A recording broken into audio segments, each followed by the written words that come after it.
నేటి పునీతులు పునీత పీటర్ కనీషియస్ గారు.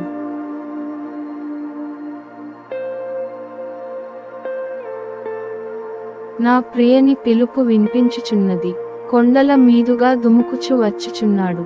గురువారం డిసెంబర్ 21, 2023.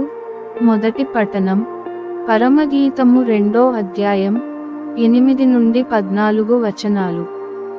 నా ప్రియని పిలుపు వినిపించుచున్నది, అతడు పర్వతముల మీదుగా పరుగెత్తుకొని వచ్చుచున్నాడు, కొండల మీదుగా దుముకుచు వచ్చుచున్నాడు.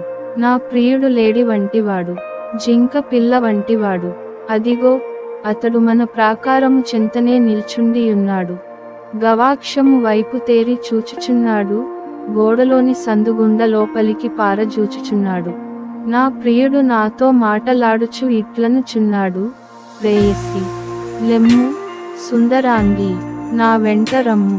హేమంతము గతించినది, వర్షకాలము దాటిపోయినది, వానలిక కురియవు, పొలమున పువ్వులు పూయుచున్నవి, మధుర గీతములు ఆలాపించు సమయము ఆసన్నమైనది, పొలమున పావురము కూతలు వినిపించుచున్నవి, అంజూరపు కాయలు పండుచున్నవి, ద్రాక్ష పూత బట్టి సువాసనలు గుబాళించుచున్నది.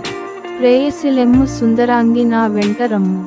నీవు కొండ నెట్టెలలో బీటలు వారిన కొండ బండల సందులలో దాగుకొనిన పావురము వంటి దానవు. నీ ముఖమును నాకు కాన్పింపుము, నీ స్వరమును నాకు వినిపింపుము. నీ ముఖము సుందరమైనది, నీ నాదము మధురమైనది. ఇది ప్రభువు వాక్కు.